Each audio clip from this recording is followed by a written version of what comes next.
क्या कुछ हुआ था उस दिन, मतलब किस तरीके से ये दीवार गिरी? वो दीवार देखो, वहाँ पे हम काम करते बैठे तो अचानक से 4 जने मिलकर ढकले जैसा दीवार, वो बच्ची पूरी दीवार के अंदर फंस गई। पूरे टीना पत्थरे मट्टी जो भी है सब उसके ऊपर था। वो मैं चीखी चिल्लाई तो सब जने आको वो बड़े बड़े मट्टे वो सब हटा को वो बच्ची को खींच को निकाले तो अब पूरी तरीके से उसकी हड्डियाँ टूटे सो हैं। आपके सपने हमारे अपने, new Asia developers private limited company.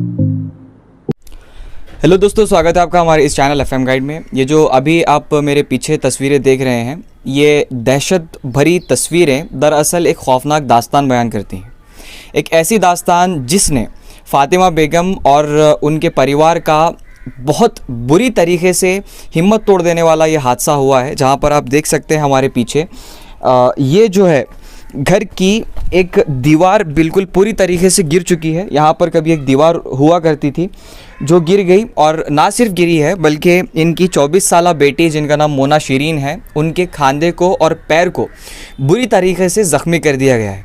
और देखा जाए तो लाखों के इलाज आजकल लगते हैं, आप जानते हैं इस बात को।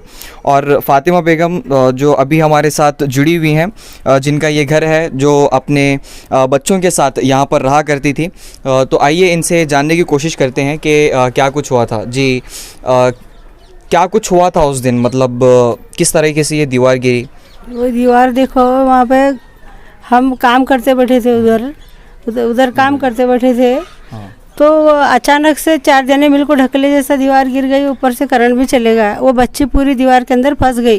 पूरे टीना पत्थरे मट्टी जो भी है सब उसके ऊपर था। वो मैं चीखी चिल्लाई तो सब जने आको वो बड़े बड़े मट्टे वो सब हटा को वो बच्ची को खींच को निकाले तो अब पूरी तरीके से उसकी हड्डियाँ टूटे सो हैं। इतवार के दिन तकरीबन 7 बजे के आसपास ही होगा ना? तो इसके बाद आपने कौन से हॉस्पिटल आप गए थे इसके बाद? हाँ, मरपति हॉस्पिटल को गई मैं। अच्छा, वहाँ पर क्या कुछ कहा डॉक्टर ने आपको? बोले ऑपरेशन साथ ही साथ करना पड़ता है, बहुत पैर ऐसा पूरा लटक रहा था।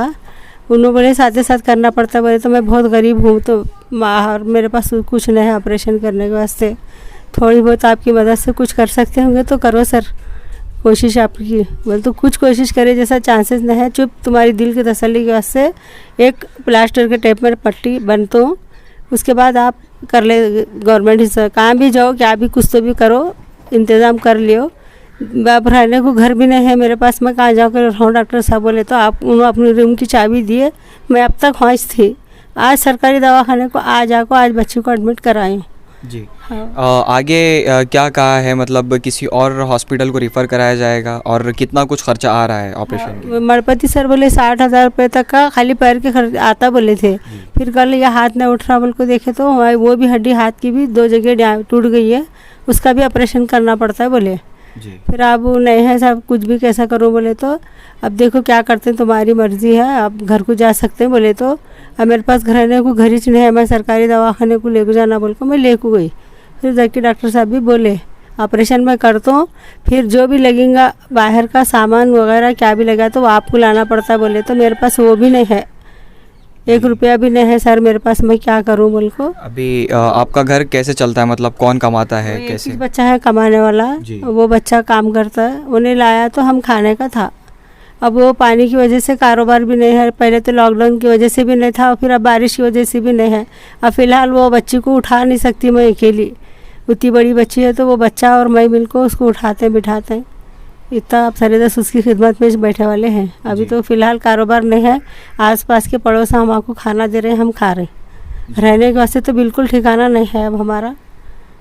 अब आप ही इंतज़ाम करना हमारा, और हमारा घर भी बन को देना, आप थोड़ा मदद कर को हमारा रहने का ठिकाना बनाए तक हम आपको कहाँ तो भी इंतज़ाम कर को बिठाओ। जी, आप गवर्नमेंट से ये सब कुछ चाहते हैं? हाँ, गवर्नमेंट से ये सब चाहती मैं। जी, जिस तरह से अभी आपने देखा कि एक आम आदमी जो होता है उसके लिए काफ़ी मुश्किल होता है इन सब चीज़ों का सामना करना, क्योंकि दिन में महज 2 वक्त की रोटी ही दस्तयाब हो जाए यही बहुत होता है। और वैसी चलती हुई ज़िंदगी में ऐसे हादसात इंसान की हिम्मत को तोड़ देने के लिए काफ़ी होते हैं। तो फातिमा बेगम का सीधा मुतालबा सरकार से बस इतना ही है कि उन्हें कुछ इमदाद की जाए सरकार की जानिब से, या तो उनका घर बना कर दिया जाए और तब तक के लिए उनके लिए कोई मुतबादिल तलाश किया जाए जहां वो रह सकें। और उनकी बेटी जो 24 साला हैं मोना शिरीन, उनके खांदे की और पैर की हड्डी बुरी तरीके से ज़ख्मी है, उसके इलाज के लिए कुछ किया जाए। दोस्तों, हम लोगों का भी ये फ़र्ज़ बनता है कि हम लोग भी इन लोगों की इमदाद के लिए आगे आएँ। और दूसरी तरफ अगर देखा जाए तो बसवा कल्याण के जो एमएलए हैं शंडू सलगर, वो इस समय तो आसपास के देहात घूमने में ही मसरूफ़ हैं। काफ़ी कम वक्त ऐसा आया है जब उन्हें बसवा कल्याण मेन सिटी में देखा गया हो। तो मेरी उनसे भी दरख्वास्त है कि वो आएँ और यहाँ पर विक्टिम के फ़ैमिली से मुलाकात करें और उनसे ये जानने की कोशिश करें कि वो किन हालात से जूझ रहे हैं, क्योंकि ये इन लोगों के भी आप लीडर हैं और आप एमएलए पूरे बसवा कल्याण की जनता है। तो प्लीज़ आप यहाँ पर आइए और इनके हालात जानने की कोशिश कीजिए और इनकी कुछ मदद कीजिए। और ये इन्फॉर्मेशन आप ज़्यादा से ज़्यादा अपने दोस्तों के साथ बांटिए और बने रहिए हमारे चैनल FM गाइड के साथ।